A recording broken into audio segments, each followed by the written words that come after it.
بسم اللہ الرحمن الرحیم۔ السلام علیکم دوستو، آپ کو نصیحت چینل پر خوش آمدید۔ دوستو، آج کی اس ویڈیو میں ہم آپ کو حضرت ذوالقرنین اور یاجوج ماجوج کے بارے میں بتائیں گے۔ دوستو، ویڈیو شروع کرنے سے پہلے آپ سے گزارش ہے کہ ایک مرتبہ درود پاک پڑھ لیں، اور اگر آپ نے ابھی تک ہمارے چینل کو سبسکرائب نہیں کیا تو سبسکرائب کر لیں۔ جزاک اللہ۔ ذوالقرنین کا نام سکندر ہے۔ یہ حضرت خضر علیہ السلام کے خالہ زاد بھائی ہیں۔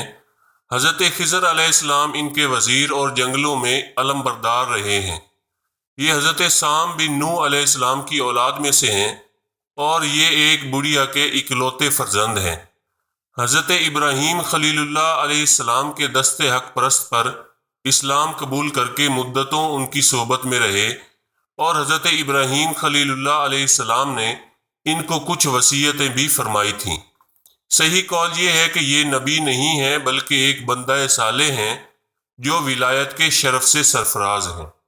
اللہ تعالیٰ نے ان کو تمام روئے زمین کی بادشاہی عطا فرمائی تھی۔ دنیا میں کل 4 بادشاہ ایسے ہیں جن کو پوری زمین کی پوری بادشاہی ملی۔ ان میں 2 مومنین تھے اور 2 کافر۔ مومنین تو حضرت سلیمان علیہ السلام اور ذوالقرنین ہیں، اور کافر ایک بخت نصر اور دوسرا نمرود ہے۔ اور تمام روئے زمین کے ایک 5ویں بادشاہ اس امت کے ہونے والے ہیں، جن کا اسم گرامی حضرت امام مہدی رضی اللہ تعالیٰ عنہ ہے۔ ذوالقرنین کے 3 سفر۔ قرآن مجید میں حضرت ذوالقرنین کے 3 سفروں کا حال بیان ہوا ہے جو سورہ کہف میں ہے۔ ہم قرآن مجید ہی سے ان تینوں سفروں کا حال بیان کرتے ہیں، جن کی روداد بہت ہی عجیب اور عبرت انگیز ہے۔ پہلا سفر۔ حضرت ذوالقرنین نے پرانی کتابوں میں پڑھا تھا کہ سام بن نوح علیہ السلام کی اولاد میں سے ایک شخص آب حیات کے چشمہ سے پانی پی لے گا تو اس کو موت نہ آئے گی۔ اس لیے حضرت ذوالقرنین نے مغرب کا سفر کیا۔ آپ کے ساتھ حضرت خضر علیہ السلام بھی تھے۔ وہ تو آب حیات کے چشمہ پر پہنچ گئے اور اس کا پانی بھی پی لیا، مگر حضرت ذوالقرنین کے مقدر میں نہیں تھا، وہ محروم رہ گئے۔ اس سفر میں آپ جانب مغرب روانہ ہوئے تو جہاں تک آبادی کا نام و نشان ہے وہ سب منزلیں طے کر کے آپ ایک ایسے مقام پر پہنچے کہ انہیں سورج غروب کے وقت ایسا نظر آیا کہ وہ ایک سیاہ چشمے میں ڈوب رہا ہے، جیسا کہ سمندری سفر کرنے والوں کو آفتاب سمندر کے کالے پانی میں ڈوبتا نظر آتا ہے۔ وہاں ان کو ایک ایسی قوم ملی جو جانوروں کی کھال پہنے ہوئے تھی، اس کے سوا کوئی دوسرا لباس ان کے بدن پر نہ تھا، اور دریائی مردہ جانوروں کے سوا ان کی غذا کا کوئی دوسرا سامان نہیں تھا۔ یہ قوم ناسک کہلاتی تھی۔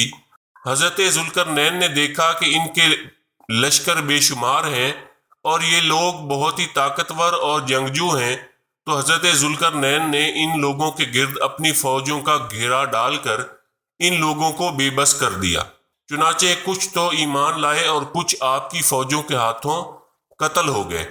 دوسرا سفر۔ پھر آپ نے مشرق کا سفر فرمایا، یہاں تک کہ جب سورج طلوع ہونے کی جگہ پہنچے تو یہ دیکھا کہ وہاں ایک ایسی قوم ہے جن کے پاس کوئی عمارت اور مکانات نہیں ہیں۔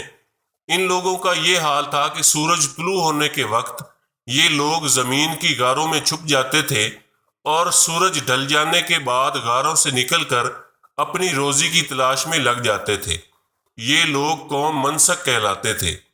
حضرت ذوالقرنین نے ان لوگوں کے مقابلہ میں بھی لشکر آرائی کی، اور جو لوگ ایمان لائے ان کے ساتھ بہترین سلوک کیا، اور جو اپنے کفر پر اڑے رہے ان کو تہہ تیغ کر دیا۔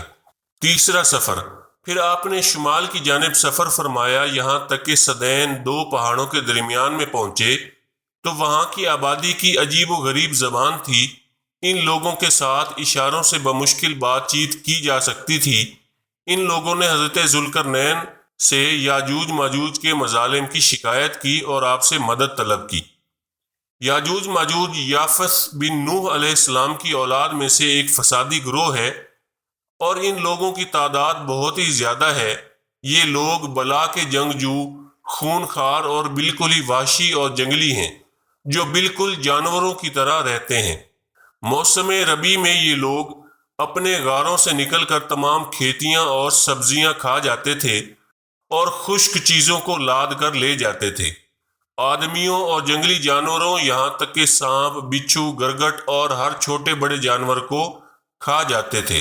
حضرت ذوالقرنین سے لوگوں نے فریاد کی کہ آپ ہمیں یاجوج ماجوج کے شر اور ان کی ایذا رسانیوں سے بچائیے، اور ان لوگوں نے ان کے عوض کچھ مال دینے کی بھی پیشکش کی۔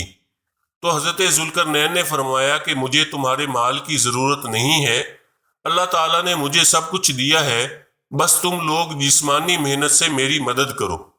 چنانچہ آپ نے دونوں پہاڑوں کے درمیان بنیاد کھدوائی۔ جب پانی نکل آیا تو اس پر پگھلائے تانبے کے گارے سے پتھر جمائے گئے، اور لوہے کے تختے نیچے اور اوپر چن کر ان کے درمیان میں لکڑی اور کوئلہ بھروا دیا اور اس میں آگ لگوا دی۔ اس طرح یہ دیوار پہاڑ کی بلندی تک اونچی کر دی گئی، اور دونوں پہاڑوں کے درمیان کوئی جگہ نہ چھوڑی گئی۔ پھر پگھلایا ہوا تانبا دیوار میں پلا دیا گیا، جو سب مل کر بہت ہی مضبوط اور نہایت مستحکم دیوار بن گئی۔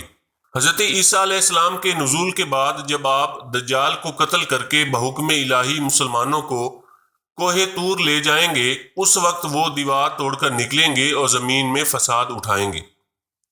سیدنا امام اوزائی رحمۃ اللہ علیہ بیان کرتے ہیں کہ سیدنا عبدہ بن ابو لبابہ رحمۃ اللہ علیہ سے یاجوج ماجوج کے بارے میں پوچھا گیا تو انہوں نے فرمایا ہمارے ایک شخص کے بدلے میں ان کی تعداد 1000 ہوگی۔ حدیث شریف میں ہے کہ یاجوج ماجوج روزانہ اس دیوار کو توڑتے ہیں، اور دن بھر جب محنت کرتے اس کو توڑنے کے قریب ہو جاتے ہیں تو ان میں سے کوئی کہتا ہے کہ اب چلو باقی کل توڑیں گے۔ دوسرے دن جب وہ لوگ آتے ہیں تو خدا کے حکم سے وہ دیوار پہلے سے بھی زیادہ مضبوط ہو جاتی ہے۔ جب اس دیوار کے ٹوٹنے کا وقت آئے گا تو ان میں سے کوئی کہے گا کہ اب چلو انشاءاللہ کل اس دیوار کو توڑ ڈالیں گے۔ ان لوگوں کے انشاءاللہ کہنے کی برکت اور اس کلمہ کا یہ ثمرہ ہوگا کہ دوسرے دن دیوار ٹوٹ جائے گی۔ یہ قیامت قریب ہونے کا وقت ہوگا۔ دیوار ٹوٹنے کے بعد یاجوج ماجوج نکل پڑیں گے اور زمین میں ہر طرف فتنہ و فساد اور قتل و غارت کریں گے، چشموں اور تالابوں کا پانی پی ڈالیں گے۔ ان کا پہلا گروہ بحیرہ تبریہ، جس کا طول 10 میل ہوگا، اس پر سے گزرے گا تو اس کا سارا پانی پی جائے گا۔ دوسرا گروہ گزرے گا تو اس کی ساری گیلی مٹی چاٹ جائے گا، اور تیسرا گروہ آئے گا تو حیرت سے کہے گا یہاں کبھی پانی تھا، اور جانوروں اور درختوں کو بھی کھا ڈالیں گے۔ زمین پر ہر جگہوں میں پھیل جائیں گے۔ مکہ مکرمہ اور مدینہ طیبہ اور بیت المقدس، ان تینوں شہروں میں یہ داخل نہ ہو سکیں گے۔ پھر دنیا میں فساد اور قتل و غارت سے جب فرصت پائیں گے تو کہیں گے کہ زمین والوں کو تو قتل کر لیا، آؤ اب آسمان والوں کو قتل کریں۔ یہ کہہ کر اپنے تیر آسمان کی طرف پھینکیں گے۔ خدا کی قدرت کے ان کے تیر اوپر سے خون آلود گریں گے۔ پھر حضرت عیسیٰ علیہ السلام کی دعا سے اللہ عز و جل ان پر نغف نامی کیڑے بھیجے گا، جو ان کی گردنوں میں چمٹ کر انہیں ہلاک کر دیں گے، اور ساری زمین ان کی بدبو سے بھر جائے گی۔ پھر حضرت عیسیٰ علیہ السلام دوبارہ دعا مانگیں گے اور اللہ عز و جل ایک قسم کے پرندے بھیجے گا جو ان کی لاشیں اٹھا کر سمندر میں پھینک دیں گے۔ اس کے بعد اللہ تعالیٰ 40 روز تک بارش برسائے گا تو زمین ایسے پھل اگائے گی کہ ایک انار سے پورا گھرانہ سیر ہو جائے گا، اور ان کے تیر و کمان اور ترکش کو مسلمان 7 برس تک جلائیں گے۔ قرآن مجید میں ہے حتی اذا فتحت یأجوج ومأجوج وہم من کل حدب ینسلون۔ ترجمہ: یہاں تک کہ جب کھولے جائیں گے یاجوج ماجوج اور وہ ہر بلندی سے ڈھلکتے ہوں گے۔ مسلم شریف کی روایت ہے، حضرت حذیفہ بن اسید غفاری رضی اللہ تعالیٰ عنہ فرماتے ہیں، نبی اکرم صلی اللہ علیہ وآلہ وسلم ہمارے پاس اس دوران تشریف لائے جب ہم آپس میں گفتگو کر رہے تھے۔ آپ صلی اللہ علیہ وآلہ وسلم نے ارشاد فرمایا، تم کیا باتیں کر رہے تھے؟ ہم نے عرض کی ہم قیامت کے بارے میں گفتگو کر رہے تھے۔ ارشاد فرمایا، اس وقت تک قیامت نہیں آئے گی جب تک تم اس کے بارے میں 10 نشانیاں نہ دیکھ لو۔ نمبر 1 دھواں، نمبر 2 دجال، نمبر 3 دابۃ الارض، ایک عجیب و غریب شکل و صورت کا جانور، نمبر 4 سورج کا مغرب سے طلوع ہونا، نمبر 5 حضرت عیسیٰ بن مریم کا نزول۔ نمبر 6 یاجوج ماجوج۔ نمبر 7 مشرق میں زمین دھنسنا۔ نمبر 8 مغرب میں زمین دھنسنا۔ نمبر 9 جزیرہ عرب میں زمین دھنسنا۔ اور نمبر 10 یمن سے ایک آگ نکلے گی جو لوگوں کو ہنکا کر میدان محشر کی طرف لے آئے گی۔ اللہ پاک سے دعا ہے کہ وہ ہمیں اور ہماری آنے والی نسلوں کو یاجوج ماجوج کے فتنے سے محفوظ رکھے، آمین۔ دوستو، اپنے رشتہ داروں کا اور گرد و نواح کے سب لوگوں کا خیال رکھیے۔ اگر آپ کو ہماری یہ ویڈیو پسند آئی ہے اور آپ کے علم میں اضافہ ہوا ہے تو ہماری ویڈیو کو لائک بھی کر دیں اور دوسروں کے ساتھ شیئر بھی کر دیں۔ جزاک اللہ۔